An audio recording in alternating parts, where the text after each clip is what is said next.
பண்ணி தான் வந்து நம்ம கான்ஸ்டிடியூஷனை ரெடி பண்றோம்.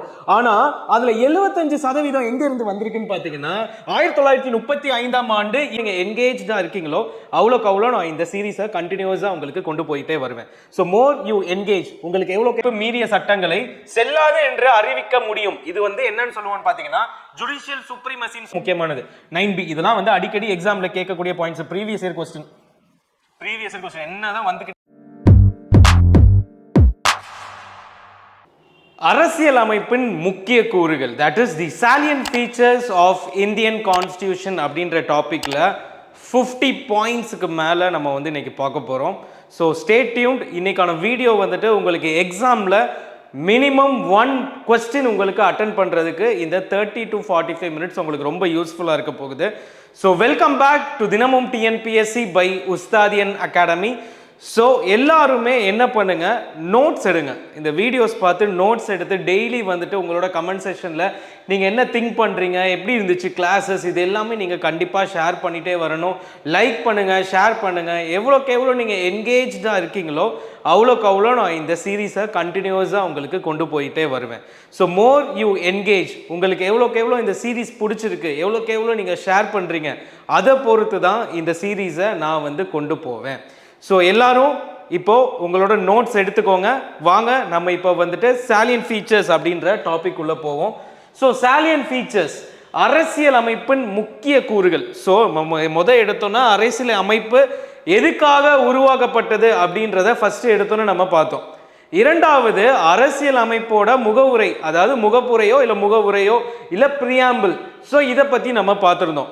இன்னைக்கு நம்ம எதை பற்றி பார்க்க போறோம்னா அரசியல் அமைப்பில் என்னென்ன விஷயங்கள் இருக்கோ அது எல்லாத்தையுமே சேர்த்து என்னென்ன மாதிரியான விஷயங்கள் நம்ம இதுக்குள்ள இருக்குன்னு சொல்லிட்டு சாலியன்ட் ஃபீச்சர்ஸ்ன்னு சொல்லப்படக்கூடிய இந்த அரசியல் அமைப்பின் முக்கிய கூறுகள்ன்ற லெசனை வந்து பார்க்க போறோம். ஸோ எடுத்தோன்னா ஒரு முக்கியமான பாயிண்ட்டை வச்சே நம்ம ஸ்டார்ட் பண்ணுவோம்.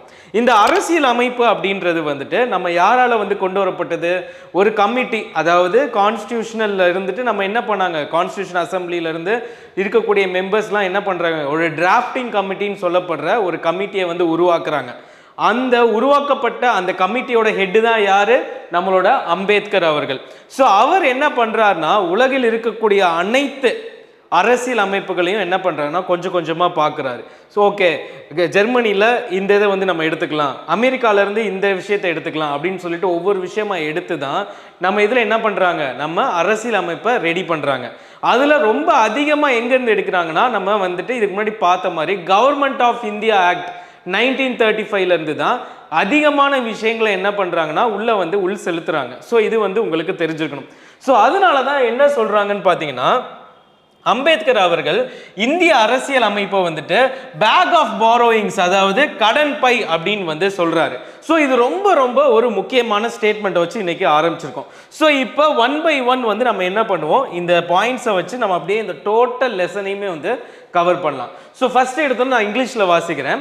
The Government of India Act 1935 influenced about 75% of the constitution. ஆமா, நம்ம வந்து borrowing பண்ணி தான் வந்து நம்ம கான்ஸ்டிடியூஷனை ரெடி பண்றோம். ஆனா அதுல 75% எங்க இருந்து வந்திருக்குன்னு பாத்தீங்கன்னா 1935ஆம் ஆண்டு இந்திய நிர்வாக சட்டம் வந்து நமக்கு எல்லாருமே படிச்சிருந்தோம். நம்ம ரெகுலேட்டிங் ஆக்ட் 1773ல இருந்துட்டு இண்டிபெண்டன்ஸ் ஆக்ட் 1947 வரைக்கும் டே 1 பார்த்தோம் பாத்தீங்களா. அதுல ரொம்ப முக்கியமானதா நம்ம என்ன பார்த்தோம், 1935ஓட இந்த இந்திய நிர்வாக சட்டம். அதுல இருந்து எவ்வளவு பெர்சன்டேஜ் வந்திருக்குன்னு கேட்பாங்கன்னா 75% அப்படின்றது உங்களுக்கு தெரிஞ்சிருக்கணும். ஸோ இப்போ மூணாவது பாயிண்ட்டுக்குள்ள போவோம். மூணாவது பாயிண்ட், ஸோ இதுக்கு அடுத்து ஒரிஜினலா நம்மளோட கான்ஸ்டிடியூஷன்ல எத்தனை பிரிவுகள் இருந்தது, பகுதிகள் இருந்தது, அட்டவணைகள் இருந்ததுன்னு உங்களுக்கு தெரியணும்.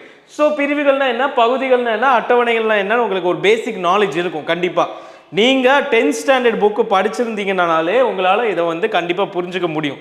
ஸோ இப்போ நம்ம என்ன பண்ண போறோம், இந்த ஸ்கோர் 100 சீரீஸ்லனா கான்செப்ட் சொல்லி தருவேன், ஆனா ரொம்ப பேசிக் போக மாட்டேன். ஆனா எக்ஸாமுக்கு எது எது இம்பார்ட்டண்ட்டோ அது உங்களுக்கு ஒரு அண்டர்ஸ்டாண்டிங்கோட உங்களுக்கு நான் கொண்டு போயிடுவேன். ஸோ எடுத்தோன்னே நம்ம இந்திய அரசியலமைப்பு தான் என்னன்னு ஃபர்ஸ்ட் நீங்க தெரிஞ்சுக்கணும். த மோஸ்ட் டீடைல்டு கான்ஸ்டிடியூஷன், அதாவது உலகிலேயே மிகப்பெரிய அரசியல் அமைப்பு என்னன்னு பார்த்தா இந்திய அரசியல் அமைப்பு தான். ஸோ முத கொண்டு வந்தப்போ நம்மளோட அரசியல் அமைப்புல பார்த்தீங்கன்னா 395 பிரிவுகள், 22 பகுதிகள், 8 அட்டவணைகள். அட்டவணைகள்லாம் வேற ஒன்றும் இல்லை, ஸ்கெடியூல்ஸ், ஆர்டிகல்ஸ் அண்ட் பார்ட்ஸ். அதுக்கப்புறமா என்ன ஆயிருக்குன்னா அது எக்ஸ்பேண்ட் ஆயிருக்கு. நம்ம கான்ஸ்டியூஷன் வந்து என்ன ஆயிருக்குன்னா எவால்வ் ஆயிருக்கு. அப்பப்போ சில பிரச்சனைகள்லாம் வரும். அந்த பிரச்சனைகளுக்கு தகுந்தாப்புல என்ன பண்ணியிருக்காங்க, புது புது விஷயங்களை லாஸை வந்து ஆட் பண்ணியிருக்காங்க. ஸோ அதன்படி என்ன ஆகுதுன்னு பார்த்தீங்கன்னா 470 பிரிவுகள், 12 அட்டவணைகள் அப்படின்ற மாதிரி மாறுது. ஸோ இது ரொம்ப ரொம்ப ஒரு முக்கியமான ஒரு விஷயம். ஸோ அது போக எத்தனை பார்ட்ஸை வந்து நான் இங்கே மென்ஷன் பண்ணலை, இதை நீங்கள் கமெண்ட் பண்ணுங்க கீழே. எத்தனை பார்ட்ஸ் அப்படின்றத, எத்தனை பகுதிகள் இப்போ இருக்கு அப்படின்றத கீழே கமெண்ட் பண்ணுங்க. சரி, ஓகே சார். பொதுவாக அரசியல் அமைப்பு நம்ம எல்லாமே தெரியும். இந்த மொத்த அரசியல் அமைப்பில் என்னென்ன இருக்கு அப்படின்றத பற்றி பார்க்கறது தான் இந்த லெசன். ஸோ அதில் முக்கியமாக நம்ம அரசியல் அமைப்புக்குன்னு ரொம்ப சிறப்பு வாய்ந்தது என்னன்னு பார்த்தோம்னா இந்த governance, fundamental rights, directive principles, emergency provisions. இது எல்லாமே தான் வந்துட்டு ரொம்ப ரொம்ப ஒரு முக்கியமான பாயிண்ட்ஸாக வந்து பார்க்கப்படுது. அரசியலமைப்பு, அடிப்படை உரிமைகள், அப்புறமா வந்து கொள்கைகள், அவசர நிலை விதிகள், இது எல்லாமே ரொம்ப ரொம்ப முக்கியமான பாயிண்ட்ஸ். ஸோ இதை வந்து ஜஸ்ட் நீங்கள் தெரிஞ்சுக்கணுன்றதுக்காக உள்ளே கொண்டு வந்திருக்கேன். ஸோ இப்போ 5வது point 7th, 42nd, 44th, 73rd, 97, 101 amendments have significantly shaped and evolved the constitution. So உங்களுக்கான டாஸ்க் என்னன்னா, முதல் 7வதுல என்ன கொண்டு வந்திருக்காங்க, 101வது ரொம்ப ரொம்ப முக்கியம், லேட்டஸ்ட். ஸோ அதை உங்களுக்கு தெரிஞ்சுக்கணும். 42 எந்த வருஷம் அது நீங்கள் கமெண்ட் பண்ண, எல்லாருக்கும் தெரியும் 42 எப்போன்னு. அதுதான் வந்து நம்ம என்னன்னு சொல்லுவோம், மினி கான்ஸ்டியூஷன் அப்படின்னு வாசிச்சிருந்தோம். ஸோ அதுக்கப்புறம் 73, 97 இது எல்லாமே புது புது பார்ட்ஸ் எல்லாம் உள்ள வந்து இன்க்ளூட் பண்ணியிருக்கு பிரிவுகளில். ஸோ அதனால ஜஸ்ட் அதோட வருஷங்களை நீங்கள் என்ன பண்ணிக்கணும்னா தெரிஞ்சு வச்சுக்கணும். இந்த வீடியோ இங்கேயே பாஸ் பண்ணுங்க, அதை நீங்கள் கண்டிப்பாக நோட்ஸ் எடுத்து வச்சுக்கோங்க. ஸோ 101வது இது என்ன கொண்டு வந்துச்சு, சட்ட திருத்தம். 97வது சட்ட திருத்தம் என்ன கொண்டு வந்துச்சு. ஸோ இது எல்லாத்தையும் நீங்கள் தெரிஞ்சுக்கணும். அண்ட் முக்கியமாக 42வது அமெண்ட்மெண்ட்டை தான், சட்ட திருத்தத்தை நம்ம என்னன்னு சொல்லுவோம், மினி கான்ஸ்டியூஷன் அப்படின்னு வந்து நம்ம வந்து சொல்லுவோம். ஸோ இப்போ வந்துட்டு நம்ம சொல்லியிருந்தோம் பார்த்தீங்களா, எடுத்தோன்னே இந்த நாட்டிலேருந்து இது நம்ம வந்துட்டு பாரோ பண்ணியிருக்கோம், கடன் வாங்கியிருக்கோம்னு சொன்னோம்ல ஃபீச்சர்ஸை. ஸோ அதில் ஒரு சிலது ரொம்ப முக்கியமானது. பிரிட்டிஷ்லேருந்து நம்ம என்ன வாங்கியிருக்கோம்னு பார்த்தீங்கன்னா நாடாளுமன்ற முறை ரொம்ப முக்கியமானது. அமெரிக்காவில் அடிப்படை உரிமைகள். ஐரிஷில் வந்துட்டு நம்ம என்ன வாங்கியிருக்கோம்னு பார்த்தீங்கன்னா மாநில கொள்கையின் வழிகாட்டுதல், அதாவது டிபிஎஸ்பி. அண்ட் கனடாலேருந்து நம்ம என்ன எடுத்திருக்கோம்னா ஃபெடரலிசம், கனடாலேருந்து கூட்டாட்சி முறை வந்து நம்ம எடுத்திருக்கோம். இது ரொம்ப முக்கியமானது. ஸோ இந்த 4 விஷயத்தையுமே உங்களுக்கு என்ன பண்ணலாம், மேட்ச் த ஃபாலோயிங்கில் கொடுப்பாங்க. ஸோ அதை வந்து நோட் பண்ணிக்கோங்க, ரொம்ப ரொம்ப important. So British parliamentary system, US fundamental rights, ஐரிஷ்லேருந்து டிபிஎஸ்பி, கனடாலேருந்து ஃபெடரலிசம். இது எல்லாமே நீங்கள் நோட் பண்ணி வச்சுக்கோங்க, உங்களுக்கு ரொம்ப ரொம்ப யூஸ்ஃபுல்லாக இருக்கும். அண்ட் அடுத்து எமர்ஜென்சி ப்ரொவிஷன்ஸ், அவசர நிலை விதிகள். நம்ம எல்லாருக்குமே தெரியும் 352லேருந்து 360, அதில் 3 வகையான அவசர நிலைகள் இருக்குது. பிரசிடென்ட்ஸ் ரூல், ஃபினான்ஷியல் ரூல், இது எல்லாமே உங்களுக்கு தெரியும். ஸோ இதை வந்து கண்டிப்பாக வந்து உங்களுக்கு எந்தெந்த ஆர்டிக்கிள் வந்து எந்தெந்த எமர்ஜென்சிக்கு வரும்னு தெரிஞ்சு வச்சுக்கோங்க. ஆனால் இது எந்த நாட்டிலேருந்து இந்த ஃபீச்சரை நம்ம எடுத்திருக்கோம்னு பார்த்தீங்கன்னா ஜெர்மன் சொல்லுவாங்க, அப்படி இல்லைன்னா வியன்மார் அப்படின்னு வந்து நம்ம வந்து சொல்லுவோம்.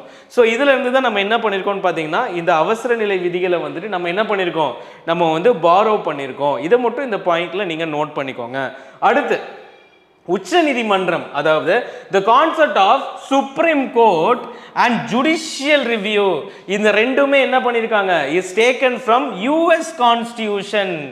ஸோ அதாவது உச்ச நீதிமன்றமும் நீதி பரிசீலனை அப்படின்னு சொல்லப்படக்கூடிய அந்த ஜுடிஷியல் ரிவ்யூ, இந்த ரெண்டையுமே நம்ம எங்கேருந்து எடுத்திருக்கோம்னு பார்த்தீங்கன்னா யூஎஸ் கான்ஸ்டியூஷன்லேருந்து எடுத்திருக்கோம். ஸோ ரொம்ப ரொம்ப ஒரு முக்கியமான பாயிண்ட்டு. ஸோ இங்கே எடுத்தோன்னா நமக்கு வந்து வியமர் அப்படின்னு சொல்லப்படக்கூடிய ஜெர்மன் நாட்டிலேருந்து எடுத்திருக்கிறது வந்து அவசர நிலை விதிகள். உச்ச நீதிமன்றமும் அது போக ஜுடிஷியல் ரிவ்யூ நம்ம எங்கேருந்து எடுத்திருக்கோம்னு பார்த்தீங்கன்னா யூஎஸ் கான்ஸ்டியூஷன், அமெரிக்காவிலேருந்து எடுத்திருக்கோம். ஸோ இதையும் வந்து நோட் பண்ணிக்கோங்க.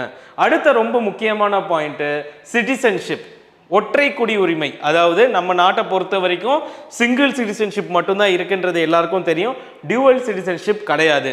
ஸோ அது எந்த ஆர்டிக்கிள், எந்த பிரிவில் இருந்து எந்த பிரிவு வரைக்கும் வரணும் பார்த்தீங்கன்னா 5 to 11 5 to 11ல இருந்து வரும். ஸோ இது எங்கேருந்து பாரோ பண்ணியிருக்கோம்னு பார்த்தீங்கன்னா இது பிரிட்டன்ல இருந்து நம்ம வந்து பாரோ பண்ணியிருக்கோம். ஓகேங்களா, ரொம்ப ரொம்ப முக்கியமானது. அண்ட் அடுத்த பார்ட்டு இந்தியன் கான்ஸ்டியூஷனை வந்து என்னன்னு சொல்லுவாங்கன்னு பார்த்தீங்கன்னா partly rigid and partly flexible அப்படின்னு வந்து சொல்லுவாங்க. இந்திய அரசியல் அமைப்பு பகுதி அளவில் கடினமானதும் அதே நேரத்தில் பகுதி அளவில் நெகிழ்வானதுமாக இருக்கு. இதில் சாதாரண சிறப்பு திருத்தங்கள் செய்யலாம். அது இதில் வந்து சிம்பிள் மெஜாரிட்டியும் பண்ணலாம், அதே நேரத்தில் ஸ்பெஷல் அமெண்ட்மெண்ட்ஸும் வந்துட்டு கொண்டு வரலாம். Simple amendments as well as special amendments. So இதை வந்து partly rigid and partly flexible தான் சொல்லுவாங்க. இப்போ உங்கள் எக்ஸாமில் வந்துட்டு இந்தியன் கான்ஸ்டியூஷன் இஸ் ரிஜிட் அப்படின்னு வந்து கொடுத்தாங்கன்னா தப்பு. அதே மாதிரி ஃப்ளெக்சிபிள்னு கொடுத்தானாலும் அது தப்பு. ஆனால் அது ரெண்டுமே கலந்தது, அதனால தான் partly rigid and partly flexible அப்படின்னு வந்து நம்ம வந்து சொல்லுவோம். ஓகே, இப்போ அடுத்த பாயிண்ட்டுக்குள்ளே போகலாம். ஸோ ஆர்டிகிள் 368 தான் அமெண்ட்மெண்ட்ஸ் பற்றி பேசுது, அதாவது பிரிவு 368 சட்ட திருத்தங்கள் பற்றி பேசுது.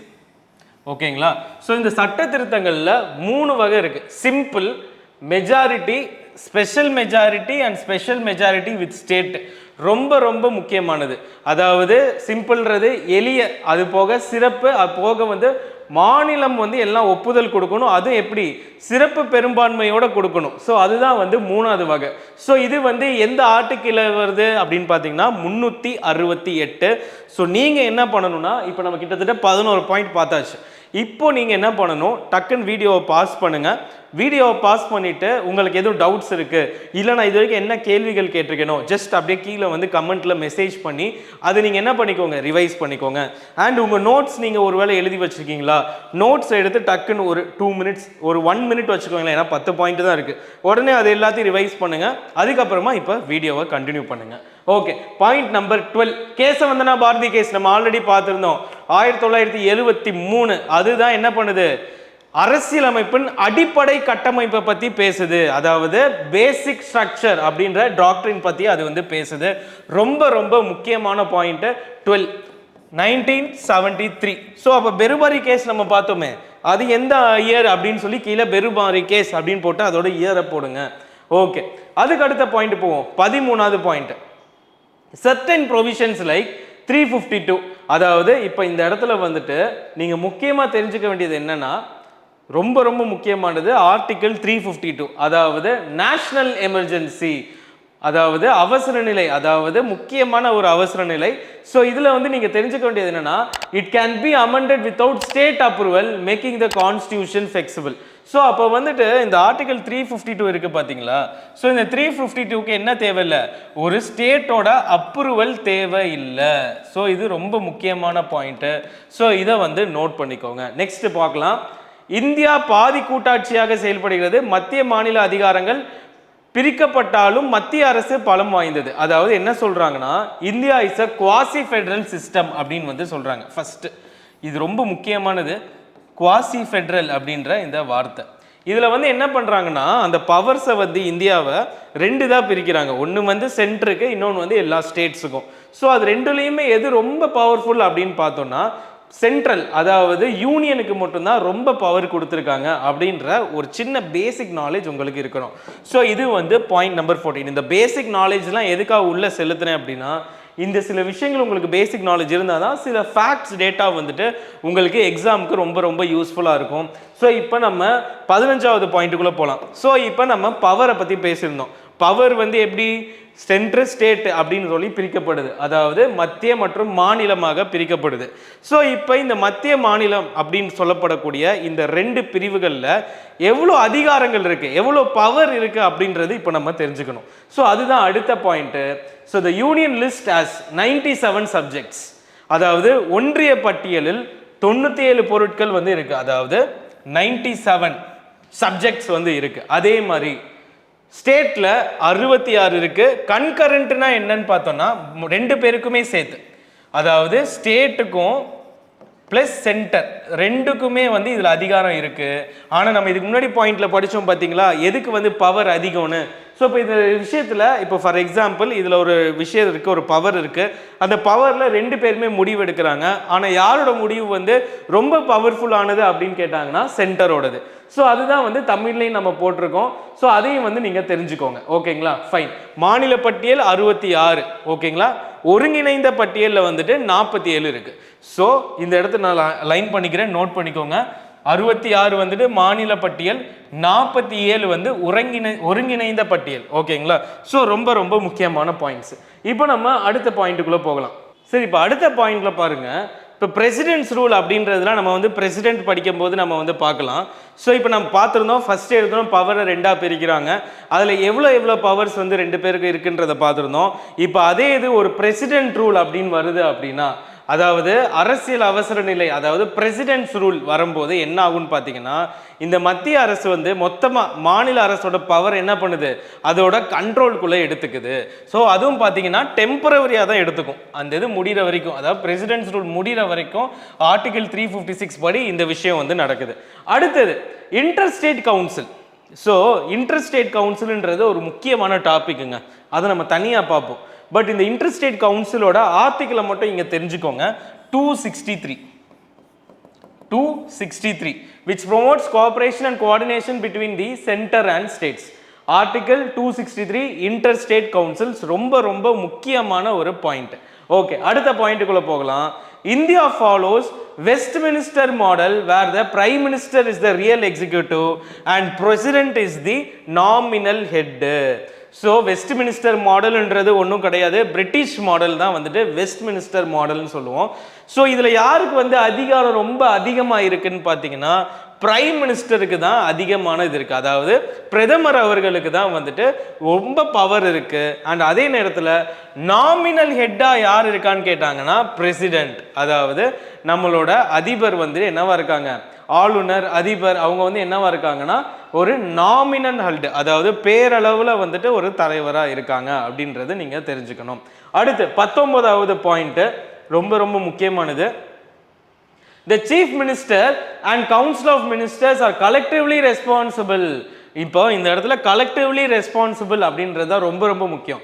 முதல் அமைச்சரின் அமைச்சரவை சட்டப்பேரவைக்கு பொறுப்பாக உள்ளது. நம்பிக்கையில்லா தீர்மானம் மூலம் பதவி நீக்கம் செய்யலாம். ஸோ இதில் என்னன்னா சீஃப் மினிஸ்டரும் கவுன்சில் ஆஃப் மினிஸ்டரும் வந்துட்டு என்னது ரொம்ப வந்துட்டு கலெக்டிவ்லி ரெஸ்பான்சிபிளாக இருக்கணும். ஒரு விஷயத்துக்கு வந்துட்டு எல்லாரும் மொத்தமாக சேர்ந்து தான் ரெஸ்பான்சிபிளாக இருக்கணும். தனி ஒருத்தவங்கள வந்து நம்ம வந்து என்ன பண்ண முடியாது, அவங்கள குறை சொல்ல முடியாது அப்படின்றது ஒரு விஷயம் இருக்குது. ஸோ இவங்கள ஒருவேளை அவங்க தப்பு செஞ்சுருக்காங்க அப்படின்னா எல்லா மெம்பர்ஸ் மேலேயும் ஒரு தப்பு வருது. அப்போ என்ன பண்ணலாம்னா ஓட்டெடுப்பு எடுக்கலாம். ஓட்டெடுப்பு மூலமாக இவங்க வந்து தப்பு செஞ்சுருக்காங்க நிரூபிக்கப்பட்டிருக்கு, இவங்களோட ஆட்சியை கலைக்கலாம் அப்படின்னு சொல்கிறது தான் வந்துட்டு என்னன்னா நோ கான்ஃபிடன்ஸ் மோஷன் அப்படின்னு வந்து சொல்லுவோம். ஸோ இந்த நோ கான்ஃபிடன்ஸ் மோஷன் இது எல்லாமே நம்ம பார்லிமெண்ட் பார்க்கும்போது பார்ப்போம். ஓகேங்களா, இதெல்லாம் ரொம்ப முக்கியமான பாயிண்ட்ஸு. ஸோ இதெல்லாம் அப்புறமா பார்ப்போம். ஸோ ஓகே, இப்போ நம்ம டாப்பிக்கோட தான் ஸ்டிக் பண்ணணும். இப்போ ஒவ்வொரு விஷயமும் இதில் வந்துகிட்டே தான் இருக்கும். இது எதுக்காக இந்த லெசன் பார்த்தீங்கன்னா, நம்ம அரசியலமைப்பில் என்னென்னலாம் இருக்குது அப்படின்றத தெரிஞ்சுக்கணும். அது எப்படி செயல்படும், இது எதுக்காக இருக்குது, இது என்ன பண்ணணும் இந்த இது வந்துருச்சுன்னா, ஸோ இது எவ்வளோ நாளைக்கு வந்து இருக்கும், இப்போ ஒரு அவசர நிலை வருதுன்னா எவ்வளோ நாளைக்கு இருக்கும். ஸோ இது எல்லாத்தையுமே அந்தந்த லெசன் வரப்போ நம்ம வந்துட்டு சிலபஸ் வைஸ் நம்ம கம்ப்ளீட் பண்ணிகிட்டே வருவோம். இப்போ ஃபஸ்ட்டு எடுத்தோன்னா இதில் இருந்து எப்படி வந்து கேள்வி கேட்க முடியுமோ அதுக்கான விஷயங்கள் எல்லாத்தையுமே இதில் ஆட் பண்ணியிருக்கேன். இது எக்ஸாம் பாயிண்ட் ஆஃப் வியூவில் உங்களுக்கு ரொம்ப ரொம்ப யூஸ்ஃபுல்லாக இருக்கும். Okay fine. ஸோ இப்போ அடுத்த பாயிண்ட் பாருங்கள். Rajya Sabha is a permanent house. அப்போனா ராஜ்யசபை வந்து ஒரு நிரந்தரமான ஒன்று.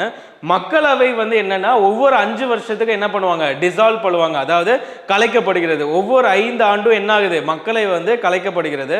ஆனால் அவசர நிலையின் போது நீடிக்கலாம். ஸோ ஃபர்ஸ்ட் நீங்க தெரிஞ்சுக்க வேண்டியது ராஜ்யசபா வந்து இஸ் அ பர்மனன்ட் ஹவுஸ். ஓகேங்களா. செகண்ட், மக்களவை வந்துட்டு ஒவ்வொரு 5 வருஷத்துக்கு ஒருக்க வந்து என்ன ஆகும்னா அதை வந்து கலைச்சிட்டு திருப்பி இன்னொன்று புதுசாக வந்து அமைப்பாங்க. ஸோ மக்களவை வந்து 5 இயர்ஸ். ஸோ இந்த பாயிண்ட் ரொம்ப ரொம்ப இம்பார்ட்டன்ட். இப்போ பாயிண்ட் நம்பர் 21 ரொம்ப ரொம்ப முக்கியமானது. அடுத்தது, the Supreme Court can strike down unconstitutional laws ensuring judicial supremacy. So இது வந்து உச்சநீதிமன்றம் ஆர்டிகிள் பிரிவு எண் 124 கீழ் அரசியலமைப்பு மீறிய சட்டங்களை செல்லாது என்று அறிவிக்க முடியும். இது வந்து என்னன்னு சொல்லுவோம்னு பார்த்தீங்கன்னா ஜுடிஷியல் சுப்ரீமசின்னு சொல்லுவோம். ஸோ இந்த ஆர்டிகிள் ரொம்ப ரொம்ப முக்கியம். ஆர்டிகிள் எண் 124. The parliament can amend the constitution, but the judiciary ensures that the basic structure is not altered. இந்த ஸ்டேட்மெண்ட் வேணாங்க, இது ஆல்ரெடி நம்ம பார்த்தாச்சு. இது எங்கேயும் நீங்கள் வந்து நோட்ஸ் எடுத்துக்க வேணாம். ஸோ அடுத்த பாயிண்ட்டுக்குள்ளே போகும். அதனால தான் நான் தமிழில் கூட ரீட் பண்ணல. அடுத்து போகும். ஸோ இந்தியாவில் ஒரே நீதித்துறை அமைப்பு உள்ளது. உச்ச நீதிமன்றம், உயர் நீதிமன்றம், அதுக்கப்புறமா தான் என்ன வருது, சபார்டினேட் கோர்ட்ஸ், அதாவது கீழ்நிலை நீதிமன்றங்கள். ஸோ ஃபர்ஸ்ட் எடுத்தோன்னா மேலே சுப்ரீம் கோர்ட், அது கீழே ஹை கோர்ட், அது கீழே சபார்டினேட் கோர்ட். எல்லாமே ஒன்றுக்கு ஒன்று என்னவா இருக்கு, இன்டகிரேட்டடாக இருக்கு, ஒன்றுக்குள்ள ஒன்றா இருக்கு. ஸோ ஜட்ஜஸ்லாம் யாரால அப்பாயிண்ட் பண்ணப்படுறாங்க அப்படின்றது உங்களுக்கு தெரியணும். Judges are appointed by president அப்படின்றது ஒரு முக்கியமானது. நீதிபதி நியமனம் குடியரசுத் தலைவரால் நடக்கப்படுகிறது அப்படின்றது நீங்க தெரிஞ்சுக்கணும். குடியரசுத் தலைவர் தான் என்ன பண்றாங்க, ஜட்ஜஸை வந்து அப்பாயிண்ட் பண்றாங்க. இப்போ 25வது பாயிண்ட், ஆர்டிகிள் 50 ரொம்ப ரொம்ப முக்கியமானது. அதாவது எக்ஸிக்யூட்டிவ்ஸையும் ஜுடிஷியரிஸும் என்ன பண்ணுது, செப்பரேட் பண்ணுது. பிரிவு 50 நிர்வாகத்திலிருந்து நீதித்துறையை பிரிக்கிறது. ரொம்ப ரொம்ப ஒரு இம்பார்ட்டண்ட்டான ஸ்டேட்மெண்ட் பிரிவு 50. ஓகேங்களா? ஸோ இது வந்து ரொம்ப ரொம்ப இம்பார்ட்டன்ட். ஸோ பாயிண்ட் நம்பர் 26 பார்ப்போம். பார்ட் 3 என்னன்னு எல்லாருக்குமே தெரிஞ்சிருக்கணும். இந்நேரம் ஃபண்டமெண்டல் ரைட்ஸ்ன்னு சொல்லப்படக்கூடிய அடிப்படை உரிமைகள். ஸோ இது என்னன்னா ஜஸ்டிஃபையபிளாகவும் இருக்கு, என்ஃபோர்ஸபிளாக இருக்குன்றதை நம்ம ஃபர்ஸ்ட் பார்ட்லேயே பார்த்தாச்சு. ஸோ இது வந்து நீங்கள் எக்ஸ்பிளனேஷன் தேவையில்லை. நீங்கள் தெரிஞ்சுக்க வேண்டியது என்னன்னா ஜஸ்டிஃபையபிள், என்ஃபோர்ஸபிள் அப்படின்றத உங்களுக்கு தெரியணும். உறுதி செய்கிறது, அவை நீதிமன்றத்தால் அமலாக்கப்படும் அப்படின்றது உங்களுக்கு தெரியணும். அடுத்தது, fundamental rights can be suspended during emergencies except for article 20 and 21. அடிப்படை உரிமைகள் அவசர நிலையில் ரத்து செய்யலாம், ஆனால் பிரிவு 20 மற்றும் 21 நீக்க முடியாது. அந்த ரெண்டு விஷயத்தை மட்டும் என்ன பண்ண முடியாது, எமர்ஜென்சி டைம்ல கூட என்ன பண்ண முடியாதுன்னா அதை வந்து சஸ்பெண்ட் பண்ண முடியாது, நீக்க முடியாது அப்படின்னு தெரிஞ்சுக்கணும். பிரிவு 20 மற்றும் 21 ரொம்ப ரொம்ப முக்கியமானது. ஓகே, அடுத்ததுக்குள்ள போலாம். பார்ட் 4 என்னன்னு எல்லாருக்குமே தெரியும். 36லேருந்து 51 தெரியலனா கீழே கமெண்ட் செக்ஷனில் போய் கமெண்ட் பண்ணுங்க, தெரியும் அப்படின்னா. ரொம்ப ரொம்ப முக்கியம். இது என்னது, பிரிவு 4ல என்ன வருது, பகுதி 4ல என்ன வருதுன்றத கமெண்ட் செக்ஷனில் கமெண்ட் பண்ணுங்க. ரொம்ப ரொம்ப இம்பார்ட்டண்ட்டான கொஸ்டின். ஸோ அடுத்ததுக்குள்ளே போவோம். ஓகே, 29வது பாயிண்ட் வந்திருக்கோம். நீங்கள் ஒவ்வொரு 10 பாயிண்ட்டுக்கு என்ன பண்ணணும்னா நிறுத்தி நிதானமாக நீங்கள் அதுக்கு ப்ரிப்பேர் பண்ணுங்கள். நிறுத்தி நிதானமாக அதுக்கு ப்ரிப்பேர் பண்ணுங்கள். ஜஸ்ட் அதை வந்து ரிவைஸ் பண்ணுங்கள் first. Okay, DPSPs are inspired by Irish constitution. டிபிஎஸ்பின்றது எங்கேருந்து எடுத்திருக்காங்க, ஐரிஷ் அரசியல் அமைப்புல இருந்து எடுத்திருக்காங்க. ஃபர்ஸ்ட் பாயிண்ட் இதில் to establish social and economic democracy. இது எதை உறுதி செய்யுதுன்னு பார்த்தோம்னா சமூக மற்றும் பொருளாதார ஜனநாயகத்தை வந்துட்டு இது வந்து உறுதி செய்யுது. ரொம்ப ரொம்ப இம்பார்ட்டண்ட்டான பாயிண்ட் தான். இது எல்லாமே ரொம்ப ரொம்ப இம்பார்ட்டண்ட்டுங்க. அடுத்து நம்ம வந்துட்டு அடிப்படை உரிமைகளாக இருக்கட்டும், டிபிஎஸ்பியாக இருக்கட்டும், எல்லாத்தையுமே நம்ம என்ன பண்ணுவோம், இன் டீட்டெயில்டாக பார்க்க தான் போகிறோம். இன்னும் அதில் பாயிண்ட்ஸ்லாம் அதிகமாக இருக்கும் போக போக. ஸோ எல்லாருமே என்ன பண்ணுங்கள், நோட்ஸை கரெக்டாக வச்சுக்கோங்க. ஒரு பேஜ் எடுங்க, அந்த ஒரு பேஜில் எல்லாத்தையுமே நோட்ஸ் எடுத்து வச்சுட்டு ஒவ்வொரு நாளும் ஒவ்வொரு சிலபஸை இது பண்ணிகிட்டே வாங்க. கடைசி உங்களுக்கு எக்கச்சக்கமான பாயிண்ட்ஸ் இருக்கும். ஸோ அது எல்லா யூனிட்ஸுக்கும் முடிக்கும் போது ஒரு பெரிய கம்பைலேஷன் இருக்கும். அதை நல்லா நீங்கள் நோட்ஸ் எடுத்து படிச்சிங்கன்னா அதுலேருந்து உங்களுக்கு கொஸ்டின்ஸ் என்ன ஆகும், உங்களுக்கு மறக்கவே மறக்காது. ஸோ அதை எல்லாருக்கும் கண்டிப்பாக பண்ணுங்கள். Okay, so the state must implement DPSPs but they cannot be enforced by courts unlike fundamental rights. so இது ரொம்ப தெரிஞ்ச விஷயம் தான். போன வீடியோவில் தான் இதையும் பார்த்தோம். ஸோ இதையும் நோட்ஸ் எடுத்து வச்சுக்கோங்க. ஜஸ்ட் பாஸ் பண்ணுங்கள். நான் கொஞ்சம் வேகமாக சில பாயிண்ட்ஸை கடக்கிறேன் அப்படின்னா டக்குன்னு பாஸ் பண்ணி அதை என்ன பண்ணணும், தமிழில் வேணும்னா தமிழில் நோட்ஸ் எடுத்துக்கோங்க, இங்கிலீஷில் வேணும்னா இங்கிலீஷில் நோட்ஸ் எடுத்துக்கோங்க. அண்ட் இன்னொரு விஷயம், தயவு செய்து ஒரு சில பாயிண்ட்ஸு நான் இங்கிலீஷில் சொல்லுவேன், ஒரு சில பாயிண்ட்ஸு நான் தமிழில் சொல்லுவேன். சில பாயிண்ட்ஸை ரெண்டுமே தமிழ்லையும் பார்ப்போம், இங்கிலீஷ்லையும் பார்ப்போம். ஒருவேளை ஒரு சில இடத்துல நான் தமிழை விட்டுட்டு இங்கிலீஷ் வாசிக்கும் போது நீங்கள் கொஞ்சம் அட்ஜஸ்ட் பண்ணிக்கோங்க. ஓகேங்களா? அதே மாதிரி இங்கிலீஷை விட்டுட்டு தமிழ் வாசிக்கும் போது நீங்கள் இந்த சைடில் கொஞ்சம் பார்த்துக்கோங்க. ஏன்னா இல்லைனா டைம் ரொம்ப அதிகமாகிடும். அப்போ வீடியோ வந்து ரொம்ப லென்த்தாக போகும். அண்ட் நீங்களும் வந்துட்டு அவ்வளோ நேரம் டைம் ஸ்பெண்ட் பண்ண முடியாது. ஸோ நீங்கள் அதை கரெக்டாக புரிஞ்சுக்கிட்டு நடந்துப்பீங்கன்றதை நான் நம்புகிறேன். Okay, fine. இப்போ அடுத்த பாயிண்ட்டுக்குள்ளே போவோம். பாயிண்ட் 31. அதாவது இந்த ஸ்டேட்மெண்ட்டை புரிஞ்சுக்கிறதுக்கு முன்னாடி நீங்கள் ஒரு விஷயம் தெரிஞ்சுக்கணும். நம்ம எல்லாருக்குமே தெரியும் ஏற்கனவே நம்ம ப்ரியாம்பிளில் பார்த்துட்டோம், அதுக்கு முன்னாடி வந்துட்டு அரசியலமைப்போட ஹிஸ்ட்ரியை பார்த்தோம். ஸோ அப்போ இதுலேருந்து நீங்கள் என்ன தெரிஞ்சிருக்குன்னா, ஃபண்டமெண்டல் ரைட்ஸ், அதாவது அடிப்படை உரிமைகள் வந்துட்டு ஃபஸ்ட்டு, அதுக்கப்புறமா தான் வந்து டிபிஎஸ்பி அப்படின்னு வந்து சொல்லுவாங்க. ஆனால் இந்த டிபிஎஸ்பின்னு சொல்லப்படக்கூடிய இந்த ஒரு விஷயத்துலேருந்து இந்த ஆர்டிக்கிள் 39 இருக்குது பார்த்தீங்களா, இந்த 39 மட்டும் என்னன்னா ஃபண்டமெண்டல் ரைட்ஸுக்கும் மேலே அப்படின்னு வந்து சொல்லியிருப்பாங்க. ஸோ அந்த பாயிண்ட்டை தான் இங்கே வந்து நம்ம எக்ஸ்பிளைன் பண்ணியிருக்கோம். ஸோ இதை வந்து கரெக்டாக நோட்ஸ் எடுத்து வச்சுக்கோங்க. Point number 31. ஓகே, அதே மாதிரி பாயிண்ட் 4A ஃபண்டமெண்டல் டியூட்டிஸ், அடிப்படை கடமைகள், ரொம்ப ரொம்ப இம்பார்ட்டண்ட். அடுத்து அடிப்படை உரிமைகள் மாதிரி அடிப்படை கடமைகள். நமக்கு என்னதான் ரைட்ஸ் இருந்தாலும் இந்த இந்தியா அப்படின்ற நம்ம நாட்டுக்கு நமக்குன்னு சில கடமைகள் இருக்குன்னு கொண்டு வரப்பட்டது தான் இந்த அடிப்படை கடமைகள். இதில் மொத்தமாக 11 கடமைகள் இருக்கு அப்படின்றத நீங்கள் தெரிஞ்சுக்கணும். இது எது மூலமாக ஆட் பண்ணியிருக்காங்கன்னா 42nd அமெண்ட்மெண்ட் ஆக்ட் 1976 மூலமாக வந்துட்டு இதை வந்து இது பண்ணியிருக்காங்க. இது எதன் மாடலில் இருக்குன்னு பார்த்தோன்னா சோவியத் யூனியன் போல, சோவியத் யூனியன்லேருந்து நம்ம இதை வந்து இது பண்ணியிருக்கோம், எடுத்திருக்கோம்.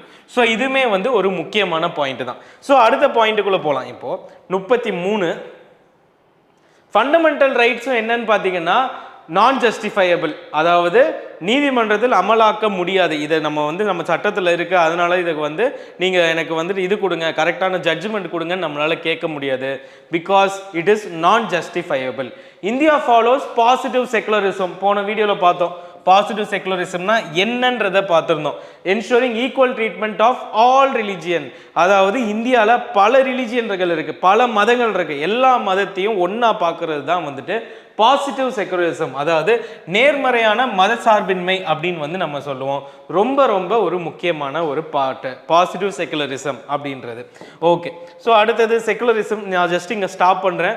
இதை ஜஸ்ட் ஒரு ஸ்க்ரீன்ஷாட் எடுத்துக்கோங்க, இல்லைனா நோட்ஸ் எடுத்துக்கோங்க, நீங்களே வாசிச்சுக்கோங்க. இது ஈஸியாக வந்து புரிஞ்சிக்கக்கூடிய ஒரு விஷயம் தான். ஸோ இப்போ நம்ம அடுத்த பாயிண்ட்டுக்குள்ளே போகலாம். அடுத்த பாயிண்ட்டு ஓட்டிங் பற்றினது. பிரிவு 326 ஆர்டிகிள் 326.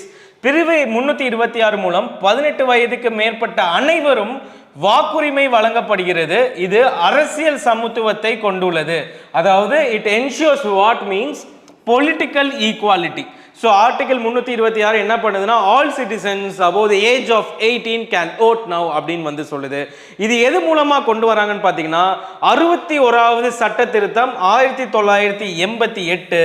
இது என்ன பண்ணுதுன்னா 21 வயசுல இருந்து என்ன கன்வெர்ட் பண்ணுது, 18 வயசுக்கு வந்து மாற்றி விடுது. எதுக்காகன்னு கேட்டோம் அப்படின்னா ஃபார் பொலிட்டிக்கல் ஈக்குவாலிட்டி, அரசியல் சமத்துவத்தை வந்து இது வந்து நிலைநாட்டுது அப்படின்னு வந்து சொல்றாங்க. அண்ட் இதுக்கு அடுத்த பாயிண்ட் நம்ம எல்லாருக்கும் தெரியும், இந்தியா ப்ரொவைட் சிங்கிள் சிட்டிசன்ஷிப் அப்படின்னு வந்து சொல்லுவோம். அன்லைக் யூஎஸ் அப்படின்றது அமெரிக்காவை போல் அல்லாமல் அப்படின்னு வந்து சொல்லப்படுறது. ஏன்னா அமெரிக்காவில் வந்துட்டு சிங்கிள் சிட்டிசன்ஷிப் கிடையாது, டியூவல் சிட்டிசன்ஷிப் அப்படின்னு சொல்லுவோம். ஸோ இந்தியா வந்து ஒற்றை குடியுரிமை வந்து வழங்குகிறது. அதோட ஆர்டிகல்ஸ், அதோட பிரிவு என்னென்னு பார்த்தோம்னா பிரிவு 5லேருந்து 11 வரை அப்படின்றது உங்களுக்கு தெரியணும்.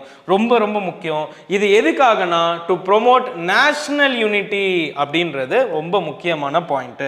ஸோ அடுத்த point, Indian citizenship is based on birth, descent, registration, naturalization and incorporation of territory.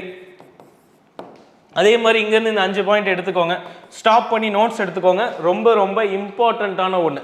Okay, நம்ம கொஞ்சம் வேகமாக லெசன்ஸை இன்ட்ரெஸ்டிங்காக கொண்டு போவோம்.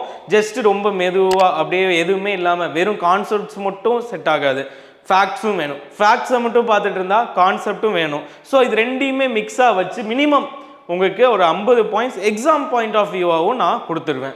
ஓகே, தேர்தல் ஆணையம் பிரிவு எண் 324 நோட் பண்ணிக்கோங்க. 324. யூபிஎஸ்சி 315. Finance commission article 280. நிதி ஆணையம் 280. யூனியன் பப்ளிக் சர்வீஸ் கமிஷன் வந்து 315. அதுக்கப்புறமா தேர்தல் ஆணையம் 324. இது எல்லாமே ரொம்ப முக்கியமான பாடிஸ். ஸோ இது எல்லாத்தையுமே நீங்கள் கண்டிப்பாக தெரிஞ்சுக்கணும். அதே மாதிரி கேக்னு சொல்லப்படக்கூடிய கம்ட்ரோலர் ஆடிட்டர் ஜெனரல் பிரிவு 148 கீழே வருது. அண்ட் அது போல் பல இண்டிபெண்ட் பாடிஸ் அப்படின்றது நிறைய இருக்குது. ஸோ அது என்னென்னு பார்த்துக்கோங்க. நேஷ்னல் ஹியூமன் ரைட்ஸ் கமிஷன், அது போக லோக்பால். இது எல்லாமே தனித்தனி லெசனாகவே நம்ம வந்து பார்ப்போம், ஒவ்வொரு லெசனாகவே நம்ம வந்து பார்ப்போம். ஸோ வெயிட் பண்ணுங்கள், இதை பற்றின டீட்டெயில்டான வீடியோஸ் வந்து அடுத்தடுத்து வருது. நீங்கள் பண்ண வேண்டியதெல்லாம் ஒன்றே ஒன்று தான், சப்ஸ்கிரைப் பண்ணிக்கோங்க. சப்ஸ்கிரைப் பண்ணிக்கோங்க. ஸோ இங்கிலீஷ் ரிலேட்டடாக மேக்ஸ் ரிலேட்டடாக வந்துட்டு உங்களுக்கு இப்போ பெரிய கோச்சிங்கே நான் வந்து கொடுத்துட்ருக்கேன். ஸோ அதுலேயும் நீங்கள் வந்து ஜாயின் பண்ணிக்கோங்க. It will be very very very helpful for you guys. So அதை வந்து ஃபஸ்ட்டே நோட் பண்ணி வச்சுக்கோங்க. Okay fine. இப்போ அடுத்து பாயிண்ட் 42 எமர்ஜென்சியில் இருக்கிற 3 வகைகளை இப்போ இங்கே சொல்லிடுறேன். 352 தேசிய அவசர நிலை, 356 மாநில அவசர நிலை, 360 வந்து நிதி அவசர நிலை அப்படின்றது உங்களுக்கு தெரியணும். 356 வந்து ஸ்டேட் எமர்ஜென்சி, 360 வந்து ஃபினான்ஷியல் எமர்ஜென்சி அப்படின்றது உங்களுக்கு தெரிஞ்சுக்கணும். அண்ட் அடுத்து வந்துட்டு ஃபினான்ஷியல் எமர்ஜென்சி, இதை நீங்கள் ஜஸ்ட் நோட்ஸ் எடுத்துக்கோங்க, நான் சொல்கிற பாயிண்ட்டை குறிச்சிக்கோங்க. அப்படியே 360ல வந்து இது வரைக்கும் ஒரு தடவை கூட வந்ததில்லை, 0 டைம்ஸ். இது வரைக்கும் நிதி அவசர நிலை வந்துட்டு இது வரைக்கும் போடவே படவில்லை இன் இந்தியா. ஸோ இது வந்து 0 டைம்ஸ் அப்படின்றது தான் உண்மை. ஓகேங்களா? ஸோ இது ஒரு முக்கியமான ஃபேக்ட். ஸோ இதை வந்து தெரிஞ்சு வச்சுக்கோங்க. And 73rd and 74th amendments provided constitutional status to panchayat Raj. ஓகேங்களா? ஸோ இது வந்து பஞ்சாயத்து ராஜும் அது போக வந்து முனிசிபாலிட்டி அதை பற்றி பேசப்படுறது. ஓகே, அடுத்ததுக்குள்ளே போகலாம். 45 பார்ட் 9 எதை பற்றி பேசுது? பஞ்சாயத்து பற்றி பேசுது. அதே மாதிரி பார்ட் 9A எதை பற்றி பேசுதுன்னா நகராட்சி பற்றி பேசுது. ஸோ இது ரெண்டுமே ரொம்ப ரொம்ப இம்பார்ட்டண்ட்டான பாயிண்ட். இது ரெண்டுமே ரொம்ப ரொம்ப இம்பார்ட்டண்ட்டான பாயிண்ட். இது ரெண்டையும் நோட் பண்ணிக்கோங்க. Okay fine. ஸோ 97வது அமெண்ட்மெண்ட் வந்துட்டு பார்ட் 9B கொண்டு வருது. அது கோஆபரேட்டிவ் சொசைட்டிஸ், கூட்டுறவு சங்கங்கள் பற்றி பேசுது. கோஆபரேட்டிவ் சொசைட்டிஸ் இது முக்கியமானது. 9B இதெல்லாம் வந்து அடிக்கடி எக்ஸாமில் கேட்கக்கூடிய பாயிண்ட்ஸ். ப்ரீவியஸ் இயர் கொஸ்டின் என்ன தான் வந்துக்கிட்டே இருந்தாலும் இதை கேட்டுக்கிட்டே தான் இருப்பாங்க. ஸோ இதெல்லாம் நோட் பண்ணி வச்சுக்கோங்க. இது ரிலேட்டடாகவும் தனித்தனி லெசன் இருக்குது உண்மையை சொல்லணும்னா. ஸோ அதையுமே வந்து நம்ம பார்ப்போம். ஸோ 47. ஸோ இது வந்து ஜஸ்ட் ஒரு பாயிண்ட் தான், நீங்கள் தெரிஞ்சுக்கோங்க. கொலிஜியம் அப்படின்னா என்னன்றதை இதில் போட்டிருக்கோம். ஸோ இது வந்து கான்ஸ்டியூஷனில் வந்துட்டு இல்லை, இது கான்ஸ்டியூஷனில் இல்லை அப்படின்றத நீங்கள் தெரிஞ்சுக்கோங்க. ஜஸ்ட் இது எல்லாமே நம்ம சுப்ரீம் கோர்ட் பார்க்கும்போது பார்ப்போம். இப்போ ரொம்ப முக்கியமானது எஸ்ஆர் பொம்மாய் கேஸ் எந்த வருஷம்? மேட்ச் த ஃபாலோயிங்கில் வரும். மேட்ச் த ஃபாலோயிங் இது என்ன சொல்லுதுன்னா, president's power under article 356 limit பண்ணுது. Ruling that state governments cannot be dismissed arbitrarily ensuring federalism. So இதில் வந்துட்டு இந்த பெரிய கான்செப்ட்லாம் நீங்கள் இப்போ புரிஞ்சிக்க முடியாது கண்டிப்பாக, ஏன்னா இப்போ தான் 3வது கிளாஸ் வருது. ஸோ பிரசிடென்ட்ஸ் ரூல்னா என்ன, ஃபெட்ரலிசம்னா என்ன, இது எல்லாமே அடுத்தடுத்து தான் நம்ம கிளாஸஸில் பார்க்க போகிறோம். ஸோ இன்னைக்கு இந்த பாயிண்டில் நீங்கள் தெரிஞ்சுக்க வேண்டியது என்னென்னா, பொம்மாய் வழக்கு எந்த வருடம் அப்படின்றது உங்களுக்கு தெரியணும். ஸோ 48வது பாயிண்ட்டாக இதை வந்து நோட் பண்ணிக்கோங்க. அதுக்கு அடுத்த point Minerva Mills case. Again here ரொம்ப முக்கியம். ஓகேங்களா? இது வந்து இப்போதைக்கு என்ன சொல்லுதுன்னா, balance between fundamental rights and DPSP ரெண்டுக்கும் ஒரு பேலன்ஸை பற்றி பேசுறது தான் மினர்வா மில்ஸ் கேஸ். 50வது point the idea of concurrent list was borrowed from Australian constitution. ஒன்றிணைந்த பட்டியல் வந்து எந்த அரசியலமைப்புலேருந்து எடுத்திருக்காங்க? கரெக்டாக சொல்லணும்னா ஆஸ்திரேலியா அரசியலமைப்புலேருந்து எடுத்திருக்காங்க. இதுதான் உங்களுக்கான 50வது பாயிண்ட். ஸோ நீங்கள் ஒரு சாலியன் ஃபீச்சர்ஸ்ன்னு படிக்கும்போது எங்கேருந்து என்னென்ன பாரோ பண்ணியிருக்காங்க, என்னென்ன சட்ட திருத்தங்கள் வந்திருக்கு, அதோட பிரிவுகளை வந்து சிலது மகப் பண்ணணும், பார்ட்ஸை மகப் பண்ணணும், ஷெட்யூல்ஸ் அட்டவணைகளை நீங்கள் மகப் பண்ணணும். ஸோ இதுதான் எங்கள் ப்ரைமரியான டாஸ்க்.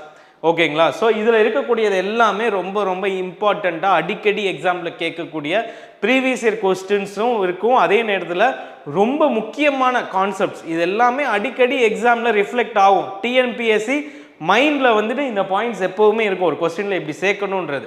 ஸோ அது எல்லாத்தையுமே இங்கே வந்து நம்ம பார்த்துருக்கோம். நீங்கள் பண்ண வேண்டியது, இப்போ நோட்ஸ் எடுத்திருப்பீங்க, இப்போ ஒரு 10 நிமிஷம் உட்காந்து என்ன பண்ணுங்கள், எல்லாத்தையும் வந்துட்டு அப்படியே மக்கப் பண்ணிவிட்டு அப்புறமா ஒருக்க ஸ்கூல் புக் எடுத்து 10th ஸ்டாண்டர்டையும் ஒருக்க படிச்சிருங்க. அப்படியே படிக்கும்போது என்ன ஆகும்னா, நம்ம படித்ததுக்கும் அங்கேக்கும் கண்டிப்பாக வந்து என்ன ஆகும், உங்களுக்கு எக்ஸ்ட்ரா பாயிண்ட்ஸும் கிடச்சிரும். ஏன்னா இதை வச்சு நீங்கள் அரசியலமைப்போட ஃபீச்சர்ஸ் எல்லாத்தையுமே நீங்கள் மக்கப் பண்ணியிருப்பீங்க. இதுதான் வந்து அரசியலமைப்பில் இருக்குதுன்னு நீங்கள் தெரிஞ்சிருப்பீங்க. இப்போது நீங்கள் புக் எடுத்து படிக்கும்போது உங்களுக்கு ஓரளவுக்கு புதுசாக இல்லாமல் உங்களுக்கு நிறைய பாயிண்ட்ஸ் உங்களுக்கு இப்படி தான் கேட்பாங்க, இப்படி தான் நம்ம வந்து படிக்கிறோம் அப்படின்றது உங்களுக்கு தெரியும். ஸோ இது மூலமாக நம்ம அடுத்தடுத்து நம்ம வந்து என்ன பண்ணுவோம், ஒவ்வொரு டாப்பிக்காக பார்த்துட்டே போவோம். இது உங்களுக்கு எக்ஸாம் ஓரியன்டாக உங்களோட சிலபஸை கம்ப்ளீட் பண்ண வைப்பேன். நீங்கள் சிலபஸ் கம்ப்ளீட் பண்ணிவிட்டு நம்மளோட இங்கிலீஷ் மேக்ஸில் வந்துட்டு நீங்கள் ட்ரெயின் பண்ணிக்கிட்டே வாங்க. ஸோ அதுக்கான ட்ரைனிங்கான ரிலேட்டடான டீட்டெயில்ஸ் தான் இங்கே கீழே வந்து மென்ஷன் பண்ணியிருப்பாங்க. நீங்கள் காண்டாக்ட் பண்ண வேண்டிய நம்பர் 9115049115. அண்ட் நீங்கள் மேக்ஸ் ரீசனிங் எல்லாத்துலேயும் 125க்கு உங்களை மினிமம் 118 ஸ்கோர் பண்ண வைக்கிறதுக்கான மினிமம் 118. ஸோ அதுக்கான தரமான ட்ரைனிங் வந்து கொடுக்கப்படும். ஸோ நீங்கள் எல்லாரும் அதில் ஜாயின் பண்ணுங்கள். ஜாயின் பண்ணி will travel towards the success. So all the very best for your examination students. கண்டிப்பாக ஷேர் பண்ணுங்கள், லைக் பண்ணுங்கள், இன்ட்ராக்ட் பண்ணுங்கள். வீடியோஸில் வந்துட்டு எனக்கு வந்து இந்த மாதிரி கொஞ்சம் எக்ஸ்ட்ரா எனக்கு இந்த பாயிண்ட் வேணும் சார், எனக்கு இந்த யூனிட்டை கவர் பண்ணணும், இந்த யூனிட் தான் எனக்கு வேணும் ஃபஸ்ட்டு அப்படின்றத மென்ஷன் பண்ணுங்கள். அதை பற்றி வந்து நம்ம கன்சிடர் பண்ணி எந்த யூனிட்டை அடுத்து நடத்துவோன்றதை நம்ம பார்ப்போம். So all the very best. Stay subscribe to Ustadian academy. Thank you.